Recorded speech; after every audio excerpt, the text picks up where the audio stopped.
Então, boa noite a todos. Vamos dar continuidade ao nosso tema aqui de Direito Processual Constitucional. Tá? Eu pergunto para vocês, a gente parou no princípio da congruência ou arrastamento na aula passada. Vocês querem que eu retome esse assunto ou ficou bem entendido por todos? Tá bem entendido, professor. Então, tá bom. Porque ontem no 7º NB, o pessoal me pediu para retomar esse assunto. Tá? Então, se vocês estão tranquilos, nós seguimos aqui para o próximo tema. Então, o próximo tema, né, é o princípio do conhecimento aberto ou cognição aberta. Bom, o que é isso? A gente viu lá, né, lembrando que nós estamos falando de ação direta de inconstitucionalidade. Então, a gente viu que quando eu proponho uma ADIM direto ao Supremo, estão todos me ouvindo, né? Sim. Sim. Beleza. Então, nós vimos lá que quando se propõe uma ação direta de inconstitucionalidade, nós estamos falando de controle centrado ou abstrato. Então, nós chegamos lá diante do Supremo Tribunal Federal e dizemos, por exemplo, que determinado artigo é inconstitucional. Então, nós temos lá vários artigos, né? E vamos dizer que eu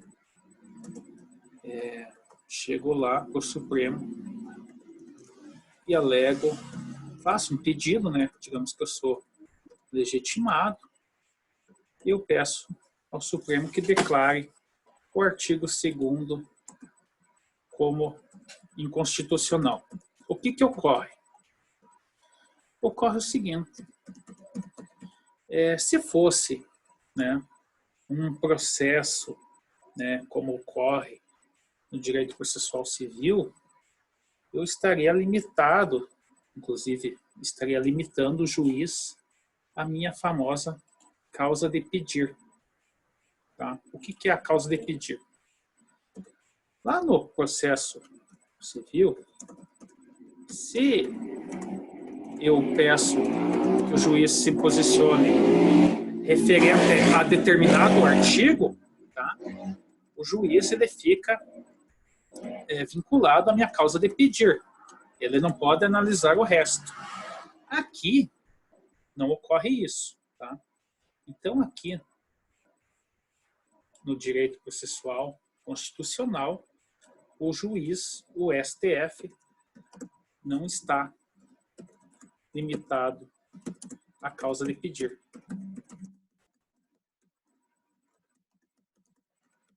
Qual que é a consequência disso? A consequência disso é que quando eu ingresso com a minha ADIM, por mais que eu peça a inconstitucionalidade de apenas um artigo, o Supremo ele pode se posicionar sobre toda a lei. Então, na ADIM, peça a inconstitucionalidade do artigo 2º. Tá? Qual que é a consequência? A consequência é que o STF ele pode reconhecer realmente o artigo 2º é inconstitucional, mas ele pode também dizer que qualquer outro artigo é inconstitucional. Então, ele pode dizer o artigo 32, 45, 57 da lei questionada é inconstitucional. Tá? Inclusive, o STF, ele pode dizer para mim, embora você tenha entrado com uma ação direta de inconstitucionalidade em relação ao artigo 2º, eu entendo que o artigo 2º é constitucional e reconheço, embora você não tenha pedido, reconheço que os artigos 32, 45 e 57 da lei questionada é inconstitucional. Então, o que é isso aqui? Esse é o princípio do conhecimento aberto,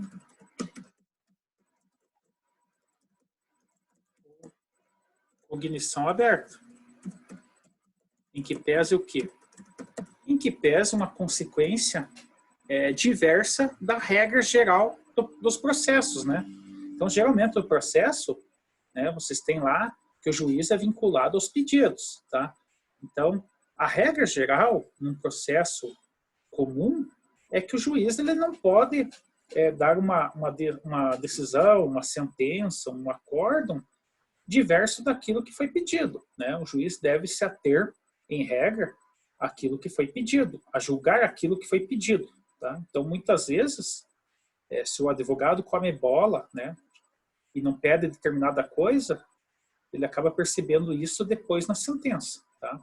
Aqui não. Como nós estamos falando da lei em abstrato, e como isso vai ter consequências, né, em regra, erga omnes, o Supremo, né, através desse princípio do conhecimento aberto, cognição aberta, ele já analisa tudo de uma vez, né, e não fica limitado ao meu pedido da ADIM, tá?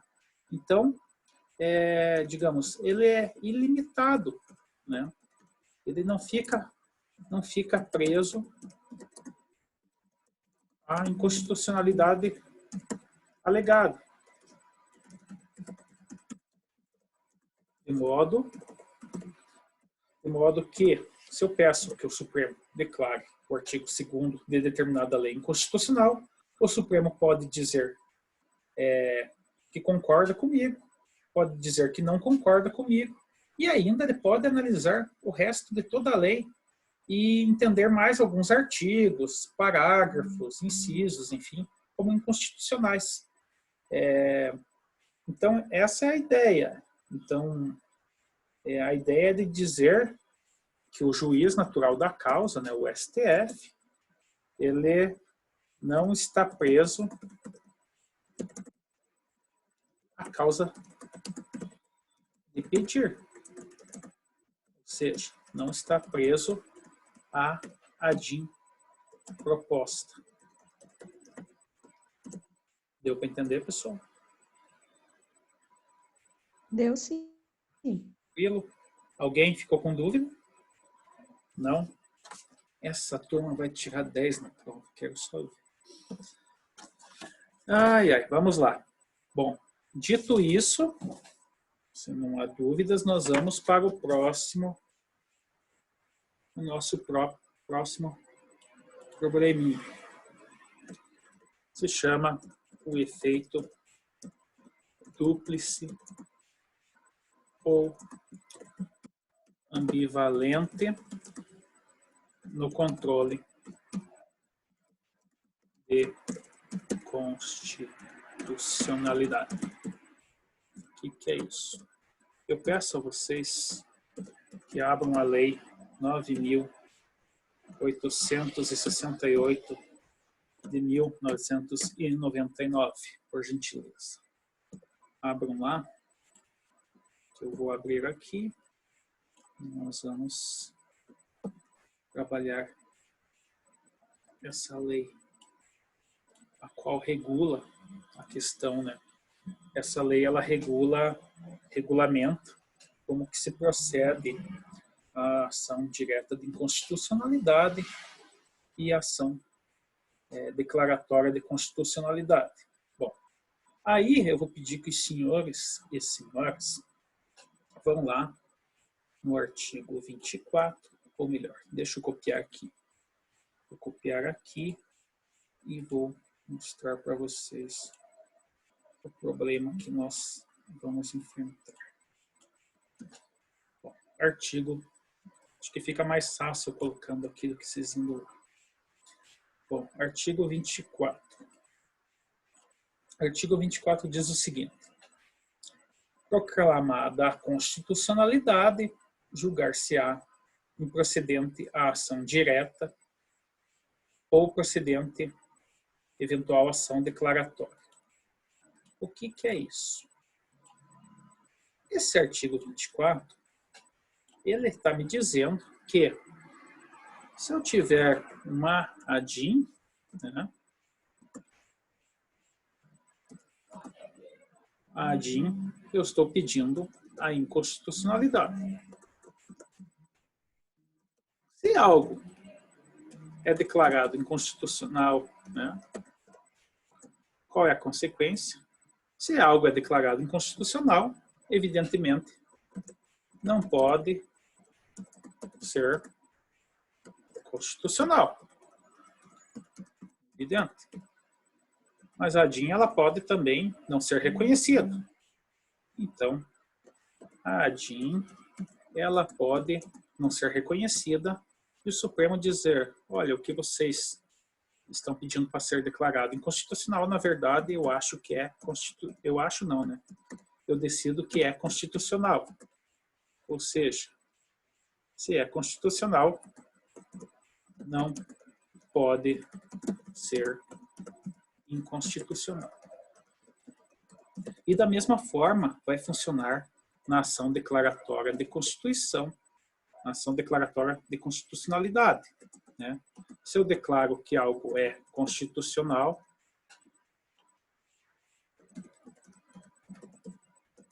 não pode ser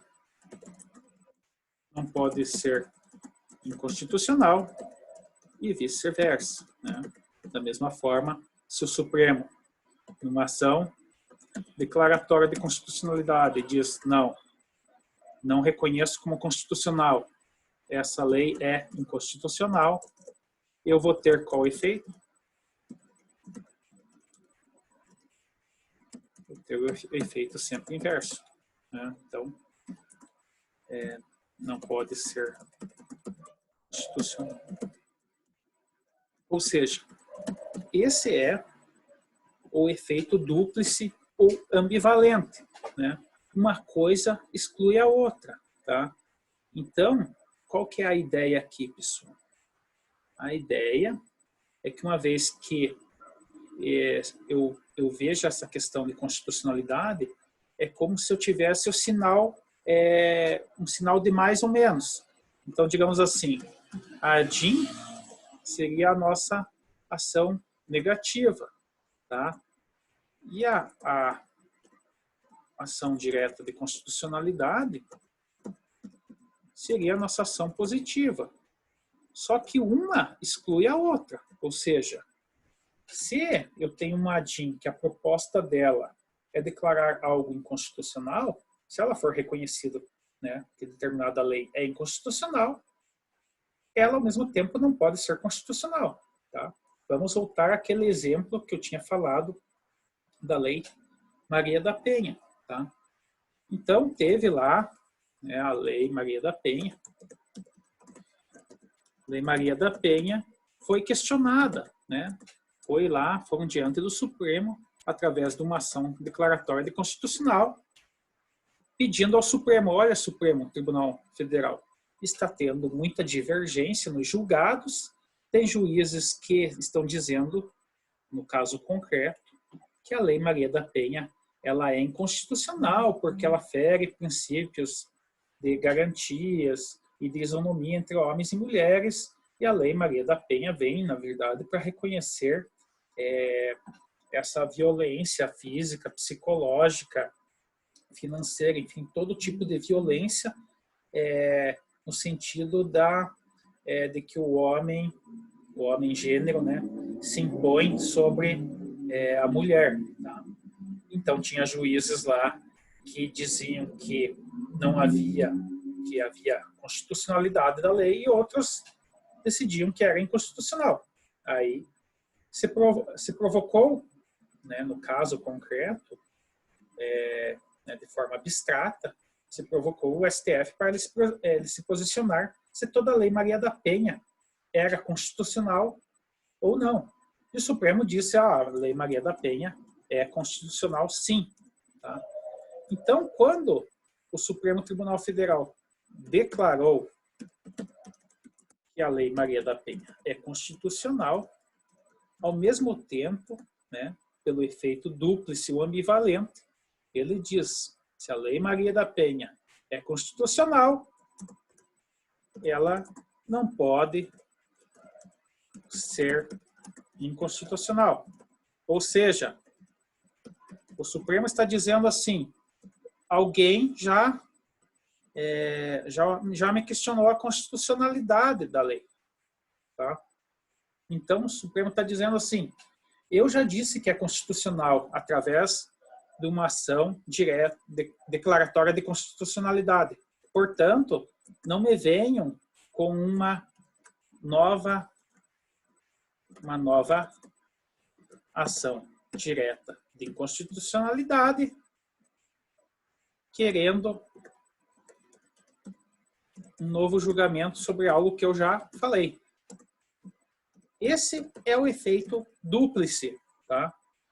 O efeito dúplice ou ambivalente, ele faz que nós,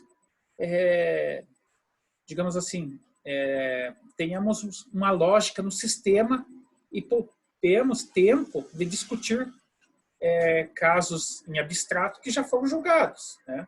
Se por meio de uma ADC, eu já disse, Supremo Tribunal Federal, já disse por meio da ADC que a Lei Maria da Penha é constitucional, não me venham propor uma ADIM, né, dizendo que é inconstitucional, porque eu já declarei que toda a lei é constitucional. Já está com seu efeito erga omnes, né, já está com seu efeito em sociedade plenamente aplicável. Tá? Não quero reinventar a roda. É mais ou menos essa ideia do efeito dúplice ou ambivalente. Nós vermos essas duas peças processuais como inversamente, elas são inversamente proporcionais, né? Porque, obviamente, se eu peço a inconstitucionalidade de algo, no outro extremo, eu tenho uma ação para reconhecer a constitucionalidade. Deu para entender, pessoal? Deu sim. Alguém com dúvida? Não, prof. Essa turma aqui é muito, muito pequena, viu, pessoal? Estou ficando preocupado. Espero que ninguém esteja entregando os betas, né, pessoal? Vamos lá. Vamos seguir para o nosso próximo tema. Tá. Retomando lá, pessoal. Quando a gente falou, inicialmente lá, nós estamos, né, falando aqui da nossa ADI ou ADIM genérica, nós falamos lá dos efeitos, né, da decisão e, só para retomar aquele conceito, nós falamos que um dos efeitos era o erga omnes. Alguém se lembra qual que era a diferença do erga omnes e do efeito vinculante? Vamos lá. O erga omnes é para todos os julgamentos? O erga omnes é para todas as pessoas, né? Isso. Então, O efeito vinculante é para todos do Poder Judiciário. isso. Todo o Poder Judiciário e mais o quê?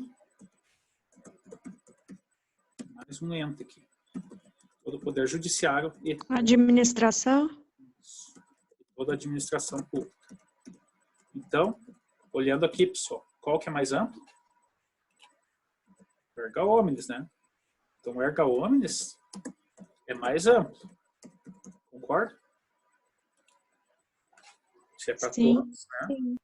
Então, quando a gente fala aqui do MADIM, a gente tem que ter a noção que a regra sempre é erga omnes, tá?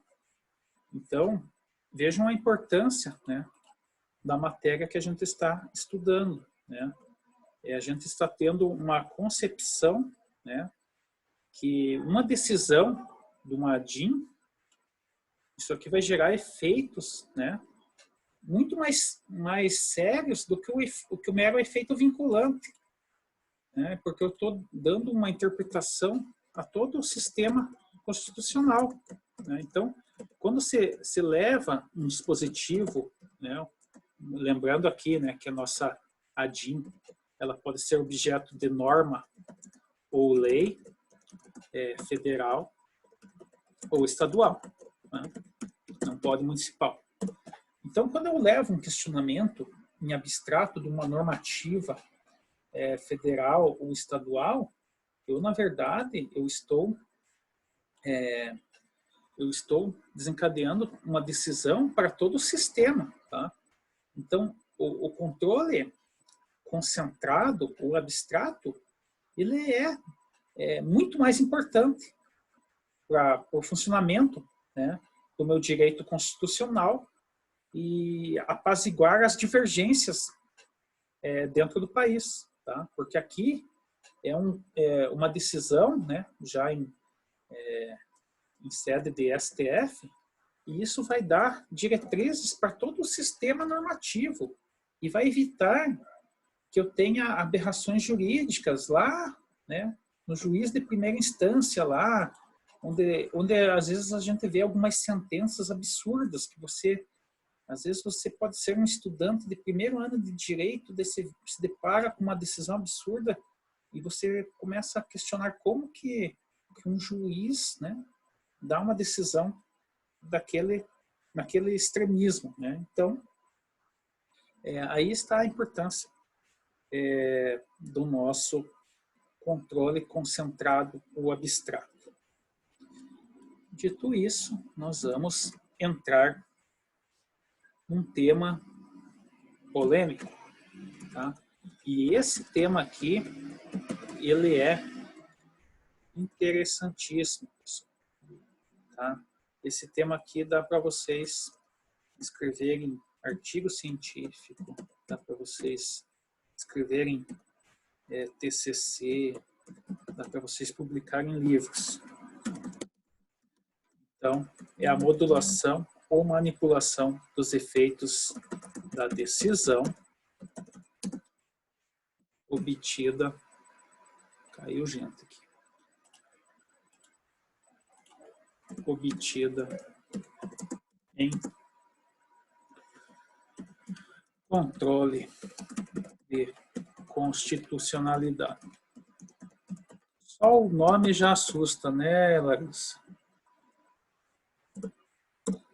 Sim. O que é isso, pessoal? Então, nós estávamos lá falando, eu pedi para vocês abrirem aí a Lei 9868 de 99, tá? Porque ela vai regular, né, toda a questão que eu estou falando aqui. Então, agora, vocês vão, deixa eu pegar aqui para vocês, nós vamos analisar o artigo 27, tá? Esse artigo 27 a gente já conversou. Está aparecendo aí para vocês a minha postagem aqui do artigo 27? Sim. Então, o artigo 27, ele regula esse meu princípio da modulação ou manipulação dos efeitos da decisão obtida em controle de constitucionalidade. Tá? Então, o que ocorre? Deixa eu ver aqui a tela. Nós vamos fazer o seguinte. Tem um filme do Jack Stripador que ele fala que temos que ir por partes. Então, vamos lá, pessoal. Se nós lermos o artigo 27 e não ir pausando, ninguém entende nada. Então, o que ocorre? Artigo 27. Ao declarar a inconstitucionalidade de lei ou ato normativo, e tendo em vista razões de segurança jurídica ou de excepcional interesse social, poderá o Supremo Tribunal Federal, por maioria de 2/3 de seus membros, restringir os efeitos daquela declaração ou decidir que ela só tem eficácia a partir de seu trânsito em julgado ou de outro momento que venha a ser fixado. Vamos por parte. Então, o que eu estou falando aqui? Nós estamos falando de uma ADIM, né? Ação declaratória de inconstitucionalidade de lei ou ato normativo. O que ocorre? Vamos imaginar que teve lá a regulamentação, né, da minha reforma da Previdência, né?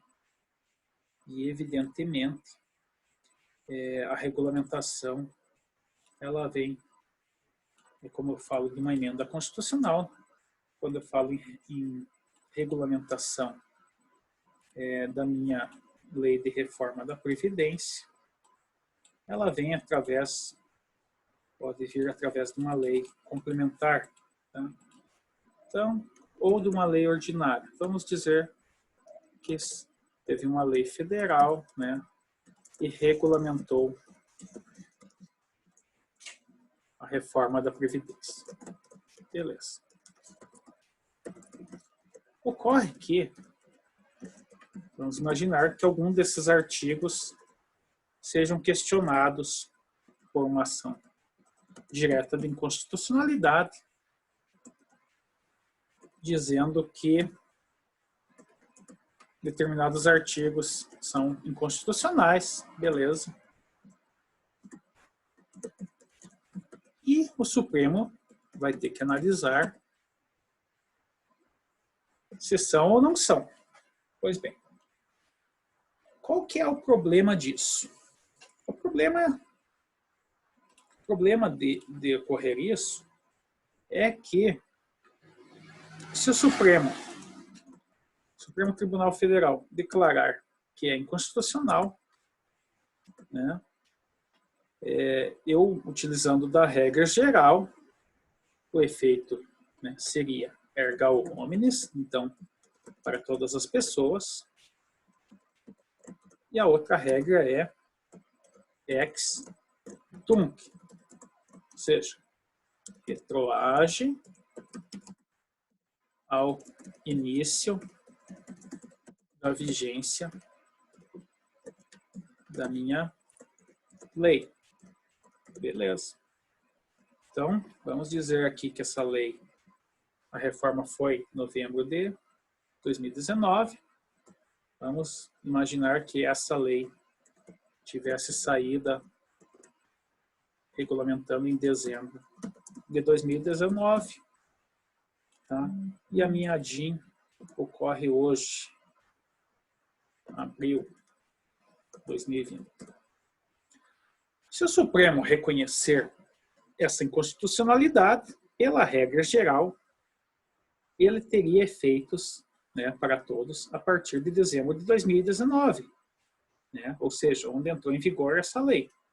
Só que, digamos que, se isso ocorrer, né, a AGU, né, ela se manifestou no processo e ela trouxe a informação ao Supremo: olha, se entrar em vigor essa tua decisão que algo é inconstitucional e que melhore a possibilidade de aposentadoria para as pessoas, nós teremos um impacto de R$1 trilhão, se isso contar de dezembro de 2019. E isso gera um problema de segurança jurídica e excepcional interesse social, porque se entende, né, que esse impacto de R$1 trilhão vai quebrar a Previdência.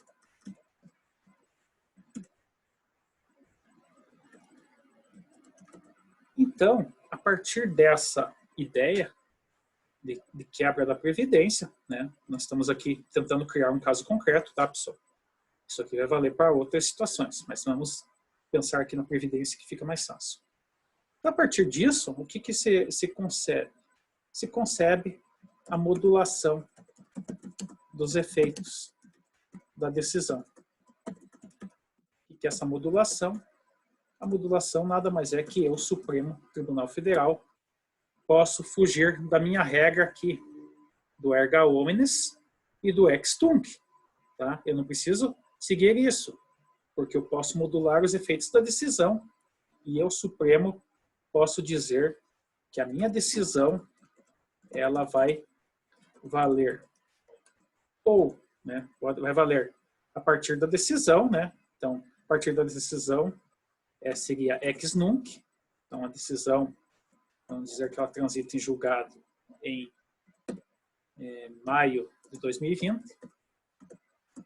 E isso vai me dar um impacto, em vez de R$1 trilhão, de 800 bilhões. Tá? Ou eu, Supremo, posso também não fazer valer ex tunc, mas valer no que a doutrina vai chamar de pro futuro. Então, eu estabeleço que no próximo exercício fiscal, 1º de janeiro de 2021, vai passar a valer a minha decisão do Supremo. E aí eu terei um impacto de 600 bilhões. Tá? Percebam aqui a modulação. Tá? Então, eu, Supremo, eu modulei. Eu posso decidir que a minha decisão, reconhecendo que algo era inconstitucional, vai valer a partir do meu trânsito em julgado, né? Ou seja, ex tunc, e não mais ex nunc, aliás, e não mais ex tunc, como é a regra geral. O que isso vai inferir? Vai inferir menor custo, né? Que nós estamos falando aqui em razões de segurança jurídica ou excepcional interesse social. Então, o que seria meu excepcional interesse social? É que a Previdência não quebre. Então, assim, o Supremo foi convencido que se a decisão deles, da inconstitucionalidade, retroagir ao início da lei, né, no ex tunc, lá em dezembro de 2019, eu terei um impacto de R$1 trilhão e vai quebrar a Previdência. Como eu tenho um interesse social que não quebra a Previdência, eu, Supremo, decido de forma diversa, ou seja, eu decido que só vale isso a partir de maio de 2020, e daí o impacto é menor, evidentemente. Se eu vou pagar menos, né, se não vou pagar desde dezembro de 2019, mas eu vou pagar de maio de 2020, evidentemente o gasto será menor. Ou o Supremo também posso estabelecer, né, ainda que transite em julgado hoje, em maio de 2020, eu posso estabelecer que isso vai se aplicar no que a doutrina chama de pro futuro, né? O que aqui diz no final do artigo 27, né?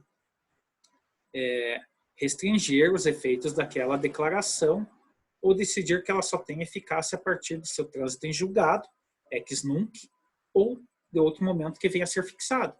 Esse outro momento que venha a ser fixado é o meu pró-futuro, ou seja, próximo exercício fiscal, né, 1º de janeiro de 2021, tendo um impacto ainda menor.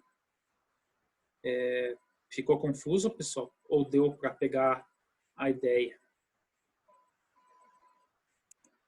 Tá tranquilo. Tranquilo? Tá. E não só isso. O que apareceu aqui? E não só isso, tá, pessoal? Eu posso restringir ainda mais, tá? Eu, Supremo, né? Porque a regra geral é que seja aqui, né, erga omnes, né, a todos se aplique e ex tunc, retroage ao início daquela lei que eu estou julgando inconstitucional, tá? Mas eu, erga omnes, eu posso restringir isso aqui também. Eu não preciso utilizar a regra geral do erga omnes e posso limitar a uma determinada categoria profissional, tá? Eu vou encerrar aqui, pessoal, e já vou logar novamente. A gente retoma nessa questão aqui, tá? Eu já mando o link para vocês. Só um minutinho.